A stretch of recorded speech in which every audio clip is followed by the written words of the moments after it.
দলিলের আলোকে আবু বকর জাকারিয়া কি সহি আকীদার অনুসারী না তিনি মূর্তি পূজারী? আসসালামু আলাইকুম ওয়া রাহমাতুল্লাহি ওয়া বারাকাতুহু। বিসমিল্লাহির রহমানির রহিম। আলহামদুলিল্লাহি রাব্বিল আলামিন ওয়াসসালাতু ওয়াসসালামু আলা সাইয়্যিদিনা মুহাম্মদ ওয়া আলা আলিহি ওয়া আসহাবিহি আজমাইন। আজকে আমরা গুরুত্বপূর্ণ একটি বিষয় নিয়ে আলোচনা করব ইনশাআল্লাহ, আর তা হচ্ছে শেখ আবু বকর জাকারিয়া সহি আকীদার অনুসারী না তিনি একজন মূর্তি পূজারী।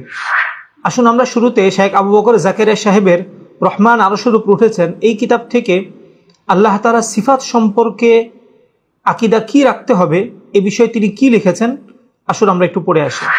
যেমনিভাবে আল্লাহ তাআলার সত্তা ও কার্যাবলী সাব্যস্ত করাটি বাস্তব অর্থেই, ঠিক অনুরূপভাবে তার গুণাবলী সাব্যস্ত করাও বাস্তব অর্থেই নিতে হবে। এখানে শেখ আবু বকর জাকারিয়া সাহেব যে বিষয়টি বুঝাতে চাচ্ছেন, আল্লাহ তাআলার অস্তিত্বের ক্ষেত্রে আমরা কেউ তাবিল করি না, আমরা বাস্তবিকভাবেই বলি যে আল্লাহ তাআলা আছেন। ঠিক তেমনি আল্লাহ তাআলার গুণাবলীকেও বাস্তবিক অর্থেই নিতে হবে। যেমন দেখুন, ইয়াদুন বা হাত একটা শব্দ, এই শব্দের যদি আমরা বলি যে দুটি অর্থ করতে পারি। একটা হচ্ছে রূপক অর্থ, যেমন আমরা অনেক সময় বলে থাকি তার হাত কিন্তু অনেক লম্বা। এটা দ্বারা আসলে বাস্তবিক হাত উদ্দেশ্য না, এটা দ্বারা ক্ষমতা উদ্দেশ্য হয়। এটা হচ্ছে হাতের রূপক অর্থ। হাতের বাস্তবিক অর্থ হচ্ছে যেটা আমার আপনার অঙ্গ, এটা হচ্ছে হাতের বাস্তবিক অর্থ। তো শেখ আবু বকর জাকারিয়া সাহেব এখানে স্পষ্ট আকারে বলছেন যে আল্লাহ তাআলার সিফাতের ক্ষেত্রে বাস্তবিক অর্থই নিতে হবে, অর্থাৎ হাতের যে বাস্তবিক অর্থ অঙ্গ এটাই নিতে হবে। এবার আসুন আমরা একটু দেখি আমাদের আকীদার ইমামে আজম আবু হানিফা রাহমাতুল্লাহি আলাইহি এই বিষয়ে কি বলেছেন। ইমাম আবু হানিফা রাহমাতুল্লাহি আলাইহি তার আকীদার প্রসিদ্ধ একটি কিতাব আল ফিকহুল আকবরের মাঝে উল্লেখ করেন, মিম্মা যাকারাহুল্লাহু তাআলা ফিল কুরআন মিন যিকরিল ওয়াজহি ওয়াল ইয়াদি ওয়ান নাফসি ফাহুয়া লাহু সিফাতুন বিলা কাইফিন। কোরআনে আল্লাহ তাআলা চেহারা, হাত, নফস বলে যে সকল শব্দ উল্লেখ করেছেন তা মূলত তার ধরনহীন গুণ।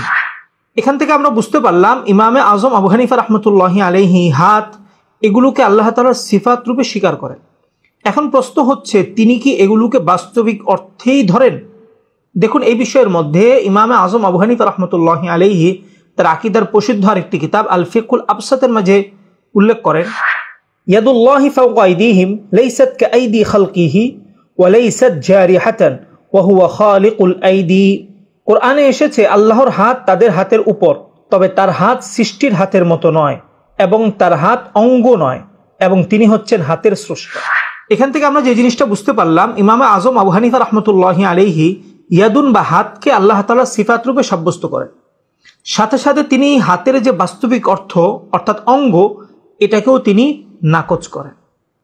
এখন আমি আবু বকর জাকারিয়া সাহেবকে জিজ্ঞাসা করতে চাই, ইমামে আজম আবু হানিফা রাহমাতুল্লাহি আলাইহির এই বক্তব্য সঠিক কিনা? এবং দেখুন, কেউ যদি আল্লাহ তাআলার সিফাতের বাস্তবিক অর্থ গ্রহণ না করে তাহলে এই মতাদর্শটা কি?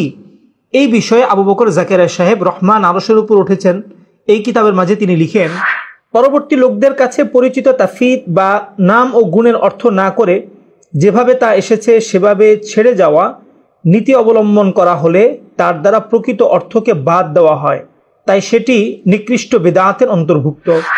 অর্থাৎ আবু বকর জাকারিয়া সাহেব বলতে চাচ্ছেন যে পরবর্তীরা যে নির্দিষ্ট অর্থ গ্রহণ না করে যদি বলে যে এর অর্থ আছে আল্লাহ তাআলা ভালো জানেন, যেটাকে আমাদের আকীদার পরিভাষায় তাফসীর বলা হয়, তাহলে এটা হচ্ছে নিকৃষ্ট বিদআত।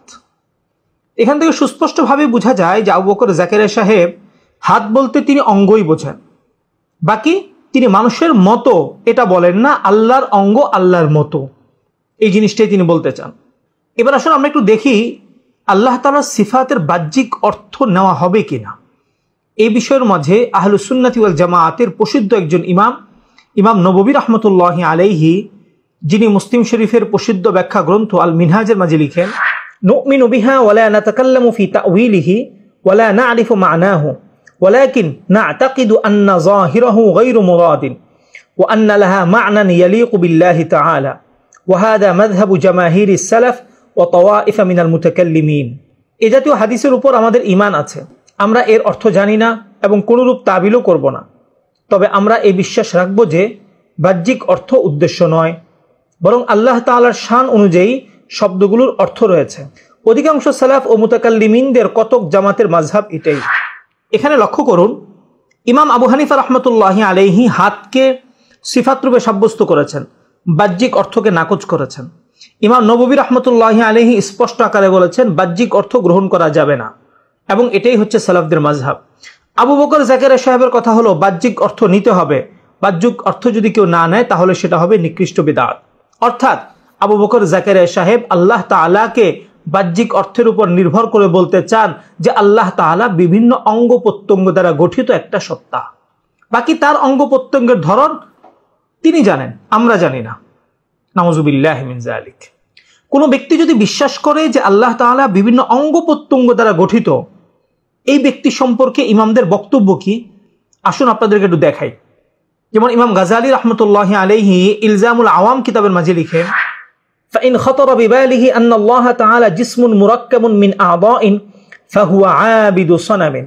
যে ব্যক্তির অন্তরে আছে যে আল্লাহ তাআলা দেহ বিশিষ্ট এবং তিনি বিভিন্ন অঙ্গ দ্বারা গঠিত, সে হচ্ছে মূর্তি পূজারী। এখান থেকে ইমাম গাজালি রহমতুল্লাহি আলাইহি স্পষ্ট ভাষায় বলেছেন যে কোনো ব্যক্তি যদি বিশ্বাস করে আল্লাহ তাআলা বিভিন্ন অঙ্গ প্রত্যঙ্গ দ্বারা গঠিত, সে হচ্ছে সুস্পষ্ট মূর্তি পূজারী। আর আমরা আল্লাহ তাআলাকে বিভিন্ন অঙ্গ প্রত্যঙ্গ দ্বারা গঠিত মনে করি না, যেটা ইমাম তহাবী রহমতুল্লাহি আলাইহি স্পষ্ট ভাষায় তার আকীদাতুত তহাবিয়ার মাঝে উল্লেখ করেছেন, এবং কিছুক্ষণ আগেও আমরা ইমাম আবু হানিফা রহমতুল্লাহি আলাইহি থেকে দেখিয়েছি। যেমন দেখুন, ইমাম তহাবী রহমতুল্লাহি আলাইহি স্পষ্ট ভাষায় লিখেছেন, তাআলা আনিল হুদুদি ওয়াল গায়াত ওয়াল আরকান ওয়াল আ'দাই ওয়াল আদাওয়াত। আল্লাহ তাআলা বিভিন্ন সীমা পরিসীমা এবং অঙ্গ প্রত্যঙ্গ থেকে চিরপবিত্র। তো আমরা এখান থেকে যে জিনিসটা বুঝতে পারলাম, আমরা আহলুস সুন্নাত ওয়াল জামাআত আল্লাহ তাআলাকে বিভিন্ন অঙ্গ প্রত্যঙ্গ দ্বারা গঠিত মনে করি না। অনুরূপভাবে আমরা আল্লাহ তাআলার সিফাতকে বাহ্যিক অর্থে গ্রহণ করি না। দুঃখজনক বিষয় হলো আবু বকর জাকারিয়া সাহেব সহিহ আকীদা শিরোনামে মানুষদেরকে মূর্তি পূজারী বানিয়ে দিচ্ছে। সহিহ আকীদা শিরোনামে সে মানুষদেরকে দেহবাদী আকীদা শেখাচ্ছে।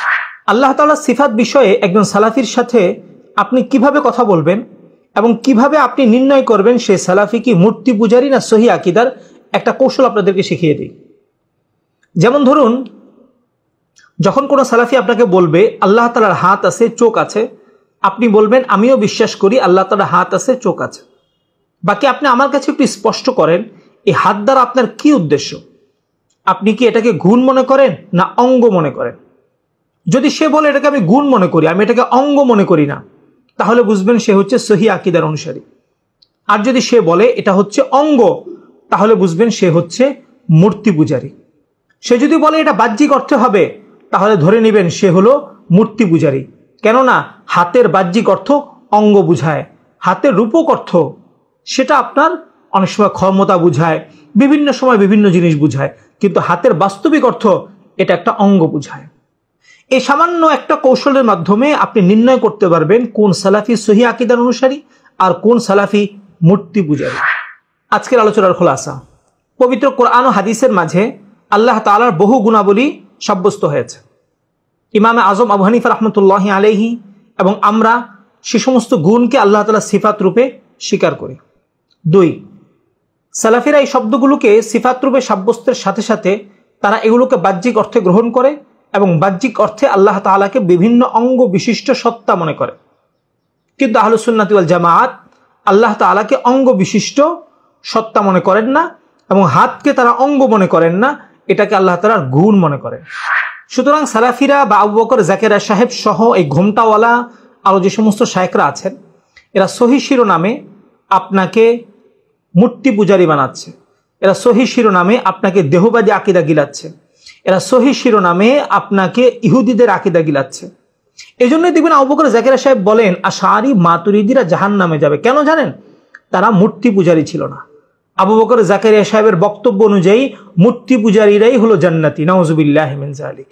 যে ব্যক্তি আবু বকর জাকারিয়া সাহেবের মতো বিশ্বাস করবে আল্লাহ তাআলা বিভিন্ন অঙ্গ দ্বারা গঠিত, সেই পরকালে জান্নাতে চলে যাবে। এবং এটাই নাকি বলে সালাফদের আকীদা। ইমাম আবু হানিফা কি তাহলে সালাফ নয়? ইমাম আবু হানিফা তো স্পষ্ট আকারে বলেছেন যে হাতকে অঙ্গের অর্থে নেওয়া যাবে না। ইমাম নববী কি সালাফ নয়? ইমাম নববী তো স্পষ্ট আকারে বলেছেন বাহ্যিক অর্থ নেওয়া যাবে না। তাহলে আবু বকর জাকারিয়া সাহেব সহ সালাফি যারা আছেন এদের সালাফ কারা? আপনি তালাশ করলে দেখবেন এদের সালাফ হলো ইহুদিরা, দেহবাদীরা, এবং এরা হচ্ছে সুস্পষ্ট মূর্তি পূজারী। সুতরাং আমি সকল সাধারণ মুসলিম ভাই বোনদের বলবো, আবু বকর জাকারিয়া সাহেব সহ এ জাতীয় সালাফি নামক মূর্তি পূজারী থেকে আপনি সতর্ক থাকুন, আপনার আশপাশকে সতর্ক করুন। সাথে সাথে আশা করছি আলোচনাটি শেয়ার করে দিবেন, যাতে করে আমার আপনার অন্যান্য ভাই বোন এই সমস্ত মূর্তি পূজারীদের থেকে সতর্ক থাকতে পারেন। এবং আশা করছি আপনারা কমেন্টে লিখে যাবেন, দলিলের আলোকে আবু বকর জাকারিয়া কি সহি আকীদার অনুসারী, না তিনি মূর্তি পূজারী। আল্লাহ তাআলা আমাদের সকলকে তৌফিক দান করুন, আমিন। ওয়া আখিরু দাওয়ানা আনিল হামদুলিল্লাহি রাব্বিল আলামিন। আসসালামু আলাইকুম ওয়া রাহমাতুল্লাহি ওয়া বারাকাতুহু।